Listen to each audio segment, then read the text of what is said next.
Happy people. This is Terry talking about Terry. Look, I'm old now. Uh, and it occurs to me I've had kind of an exciting life, a couple of fun stories to tell. And some of my life has been really dangerous. And I'm hoping that maybe you might not only find this entertaining, but possibly somebody could benefit by, avoiding some of the dangerous things that I've done. I'm part of a motorcycle group. And I saw somebody commented about a throttle lock. It's kind of like cruise control on a motorcycle. And it reminded me of a time that I had forgotten about. But anyway, I was young, running with a fun, energetic bunch of people.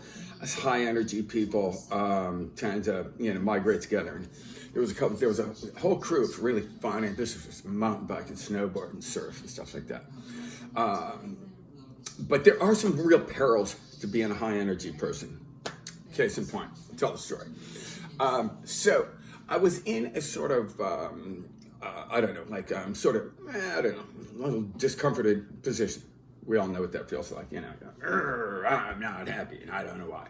So I caught up with some friends over at Fisherman's Wharf. This is in San Francisco. A friend of mine owned a couple stores over there, and there was a whole fun crew of people that used to hang out there. And then I think I was on my way to a party, and I don't know, kind of energy. The energy that I have sort of has you a lot of times racing to get to the next place. You don't know why you're in a hurry and whether or not you even want to go, but you better get there. So anyway, I come around this corner and I kind of punch it and do a bit of a wheelie. But I come down on this, San Francisco has really steep hills. Green Street, there's a section of Green Street, super crazy steep. I mean, just stupid, right? And I come down a little bit sideways. And as the front end comes down, it goes into wobbles, kind of like what happens on a skateboard. If you're going too fast, just the front end starts wiggling, right? And what happened was, when it wobbled, I hit the throttle accidentally, and it locked it on full throttle. Now I couldn't hold on the front end.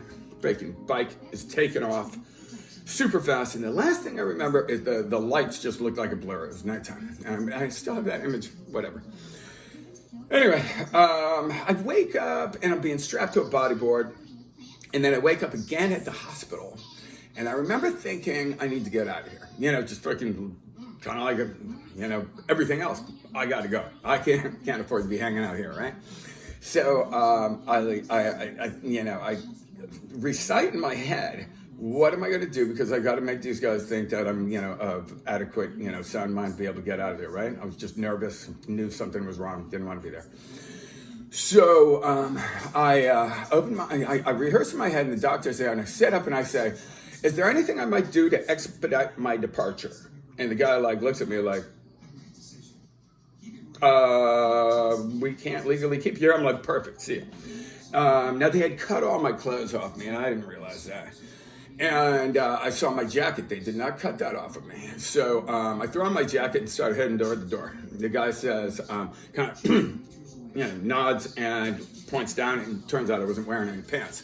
So he threw me a pair of hospital pants. So, yeah, I could go away. And I jumped in a cab, got home, and my girlfriend and my daughter were not there at the time.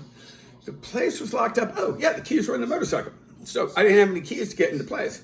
So there's a Sunwell. I lived above a cafe, really fantastic place. You just go to sleep with sound of acoustic music and wake up to coffee. Anyway, there was a Sunwell that, I don't know what else to call it. If you live in the suburbs, you might not be familiar, but anyway, in the middle of buildings, sometimes there's an area wide like that lets light through so that you can have more windows in the building, essentially, right? So I do what's called a chimney climb. It's a rock climbing thing, and you climb, whatever. You climb down the chimney, right? And I get down the window, get in, hustle in, get some money for the cab driver. And as I left, now I didn't think about this part. You kind of tell the stories in a way that serves you best.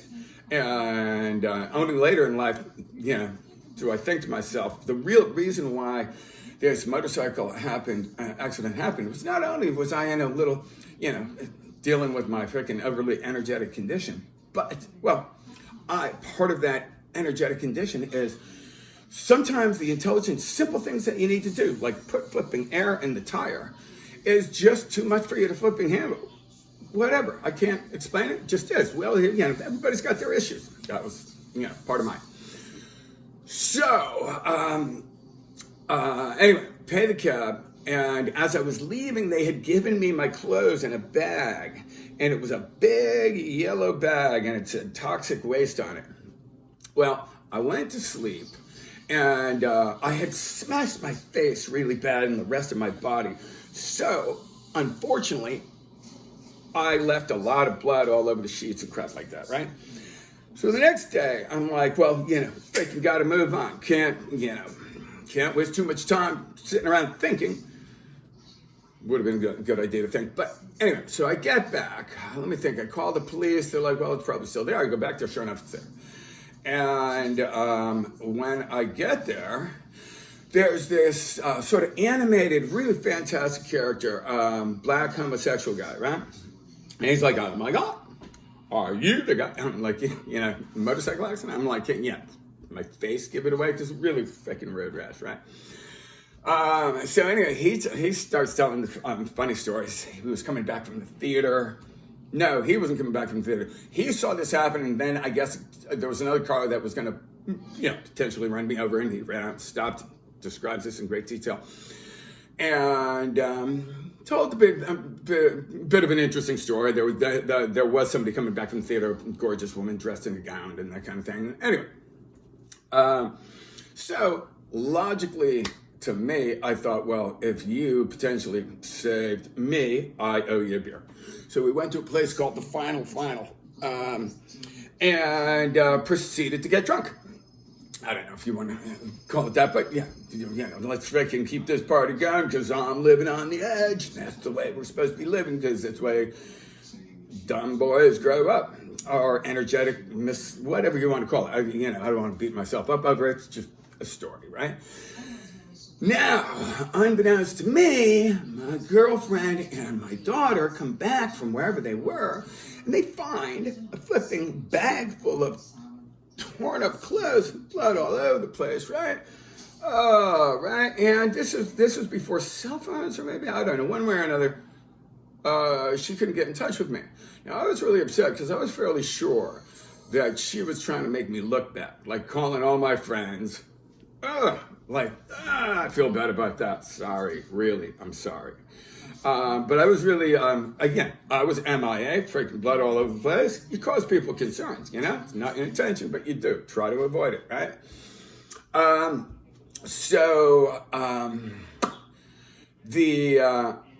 I'm trying to think. I thought there were some other funny parts to that story. Yeah. I don't know. I guess. Yeah. Oh, yeah. Okay. So other things that processed, right? Buddy of mine owned a motorcycle shop with, good people, like people that ride really well, race, motorcycles called Scuderia West. And I'm like, well, we got to get back on the freaking horse. So Ryan go grab a truck, get the freaking motorcycle on there, roll over, talk to my friend. And he's like, well, dude, maybe you want to slow down a little bit. I'm like, no time for that, man. Life is freaking short. I'm going to kill it. Or it's going to kill me. Fortunately, it did not. But he's the one that pointed out the tire issue, and I never told that part of the story. My story, which served me best at the time, was coming from a party, whatever, right? But I'm recognizing some of my freaking raciness has compromised my life. If you know somebody that's got a little too much energy, maybe, this might serve them well. And, keep in mind, recovery is not, from whatever condition you're suffering from, shame-induced anxiety is not likely to help. So if somebody's overweight, you don't really want to tell them, hey, you really shouldn't eat so much. You might say, hey, perhaps you'd like to join me for a bike ride, something like that. At any rate, he was the one that was like, maybe you should, take a break. But I'm like, no time for that. Got the motorcycle back together. Yeah, I guess there's not that much to the story. Mostly, I guess, what else there was? climb through the window, blood all over the place, stress people out. Yeah, okay. So really, I've been coming to realize I was cruising down Big Sur on another motorcycle just the other day, and I saw a car had stopped at a beautiful view. Place called Sand Dollar on Big Sur. It's a surf spot, and I speculate that they might have been a racy kind of individual like myself, and just reached in the back for the camera or something like that, right? And it's tough, honestly. If you've got a lot of energy, I was actually having a little bit of an issue at that. On the way back, I was like, dude, you're freaking too energetic. Don't go too fast. Stay cool. It's a challenge, you know? I mean, it's a blessing or a curse. You know, if you're climbing a mountain, you're freaking pretty happy about it. If, you know, you're trying to read a book. A friend of mine just wrote this book, sent it to me. Freaking how cool is that, right? And it's a little tough to be like, dude, I'm super stoked about the book. I just can't sit still long enough to read it. Now, I did start reading it, and it really is good. Check out the book. Guy rides a bicycle across the country. Really inspiring and well-written, you know. But anyway, so the car at Big Sur, I think the guy was too racy, reached back for the camera or a bite to eat or something, didn't engage the parking brake, and just freaking rolled off the edge, man. Dropped like 100 feet into the ocean. It was high tide. Fortunately, there was a surfer there, pulled him out. And I don't know if he lived, but I couldn't really help. And at that point, the sun was going down. I was unwinding right along the coast, and you know, gawking doesn't help. You know what I mean? Helicopter was on its way, so I left. If you are an energetic individual, there's different things you can do to make the most out of it. You know, I've capitalized on my energy. I've literally circled the globe, been to every state in the nation. Whatever, lived in Africa, Asia, Europe, climbed in the Himalayas and explored the Amazon. Got lost in the Amazon again, kind of short thinking, whatever, it's a different issue. But, yeah, the energy, you know, there's times when it's going to be compromised. It's kind of funny. I was talking with an older gentleman about just that, and talking about the unfortunate reality that society puts a lot of pressure on us and is not terribly accepting of certain methods which work for us. When I was in college, University of Minnesota, I had a little bit of trouble, you know, concentrating, you know what I mean? Too much energy. So I found, I was, you know, explaining to this gentleman that, just a very small amount of THC, marijuana, whatever, helped me chill out enough to not only be able to pay attention, but truly enjoy it. Just freaking like be present. You know, I've missed out on a lot of life because I've been faking racing to get to the next place, right? Now, interestingly enough, as it turned out, in that story, I was talking about the fact that in both high school and college, it was only after, and there was senior year both times, that I smoked a very small amount of marijuana and ended up getting straight A's. Now, I was kind of hoping to hear, well, I'm glad you worked it out, way to go. But what I heard was, well, maybe you would have been better off if you had gone for a run. Now, this is a guy that knows me really well and loves me a lot. So just know if people are, you know, kind of challenged by you and they make suggestions, they're not haters. They just, society's really freaking beat into them. There's good and bad. And the idea that I got straight A's wasn't enough to substantiate that was a good thing. And the fact that marijuana is no longer illegal, and we realized the benefits of it, was not substantial enough for them to think, wow, I'm really sorry that you had to deal with those challenges and, you know, face, you know, potential prosecution for doing so. You got straight A's. Wasn't enough. Maybe if you'd gone for a run. Now, I looked at this guy who knows me really well, and I said, you know, I did run. In fact, I ran so much that before my 50th birthday, I ran through 2 hips. I literally had 2 complete hip replacements. I'm not real proud of it, but it's, you know, whatever. I mean, I made the most out of things, you know. Try and be open-minded. Okay, enough said as far as that goes. Let's see. Motorcycle accident. Be safe. Check the tire pressure. Yeah, just recognize everybody's got challenges. you know? Be kind. Yeah, be kind. Most importantly, I mean, we really do live in I don't know what it is about society right now. Maybe it was always this way. I don't think it is. I think we're really trying to conform, and we're all different. I mean, it's like 5:30 in the morning, and I've been up since 3. You know, there's a lot. You know, there was a period of time when I'm like, well, I know what I need to do to go to sleep. Couple of benzos and a shot of tequila, and I'm good as gold. Not a good idea. Don't recommend it. Now, rather than fighting it, you know, pandemic has limited options and stuff like that, so there's not a whole lot to do at night. I go to sleep really early, and I wake up early, and there's something I really like about it. You know, I got time to do my own thing.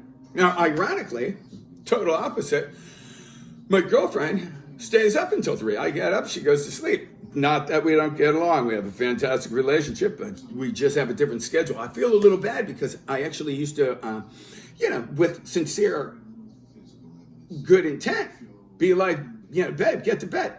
But she's doing things, and she'll fall asleep fully dressed. You know, like, wake up good as gold. It works for her, you know?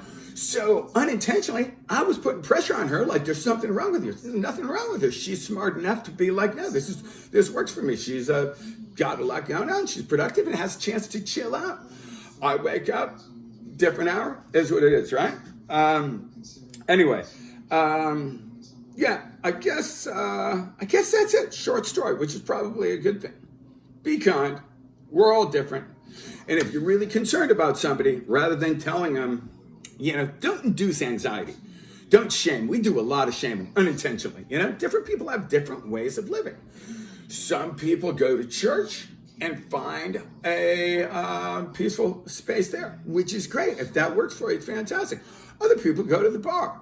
Now, we're quick to judge those people, which is really quite unfortunate. Some of the people that go to the bar get freaking blotto every night, and that's unfortunate. They're probably dealing with something that, you know, I mean, we're all doing our best, you know, but a lot of people that go to the bar really have a great community of friends, and, you know, there's something really positive about it.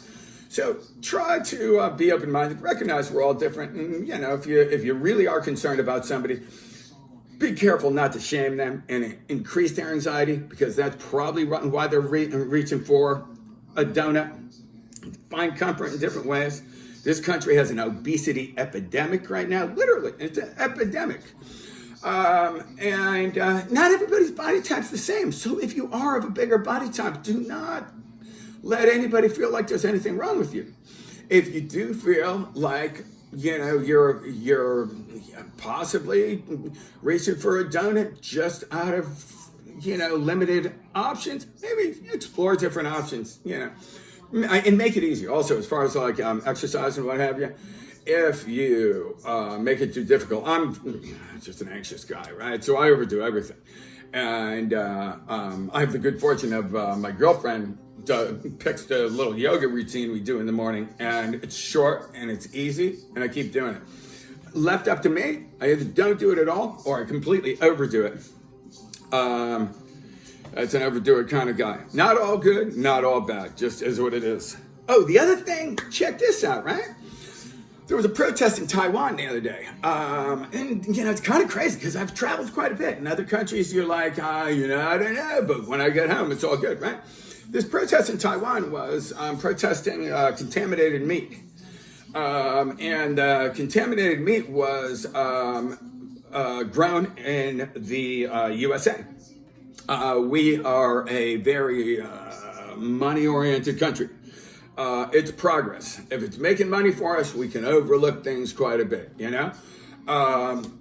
In the name of, you know, progress, ractopamine, I don't know. It's a food additive that makes like pigs grow really fast, right? And it's good for business and it's good for the shareholders. You might be supporting this unintentionally. You might not even know about it, but your friend Terry is here to let you know that there are things to be concerned about. I don't know if this is, you know, really killing anybody, but I do know the European Union does not allow this meat to be sold there. And China, especially politically right now, people, love to freaking bag on China. China doesn't accept this meat, but Taiwan, for whatever reason, somebody decided to accept that. And there's potential health concerns. I don't know the details of it. But, we live in a kind of a high pressure society. Bigger, better, faster, more. Like you don't often hear, hey, you know what? I think you're just golden. Why don't you just chill out and relax where you are? It's almost looked down upon. Like, I don't know. He could be doing so much more. If he's happy, congratulate him. Support it, if you feel like, I don't know, as far as the diet goes, I'm a total freaking carnivore. I'm probably eating a lot of racto, whatever this is, and maybe that's why I'm so crazy. Anyway, hope you guys have a fantastic day. I do have a YouTube channel. I'll put this on Facebook and Instagram. Apparently, people don't like to click on YouTube as much if they're looking at my other feeds. But if you do like the stories I tell, there's some fun travel stories and stuff like that. I have a YouTube channel. Apparently, I'm a low-tech guy. I didn't even know how to find it. Somehow it's on my phone. So when I try and pull it up, it's already up, right? But I'm told it's under Terry Mulrooney 2. #2. Terry Mulrooney 2, something like that. And if you like the stories and you hit subscribe, then you can see more of Terry.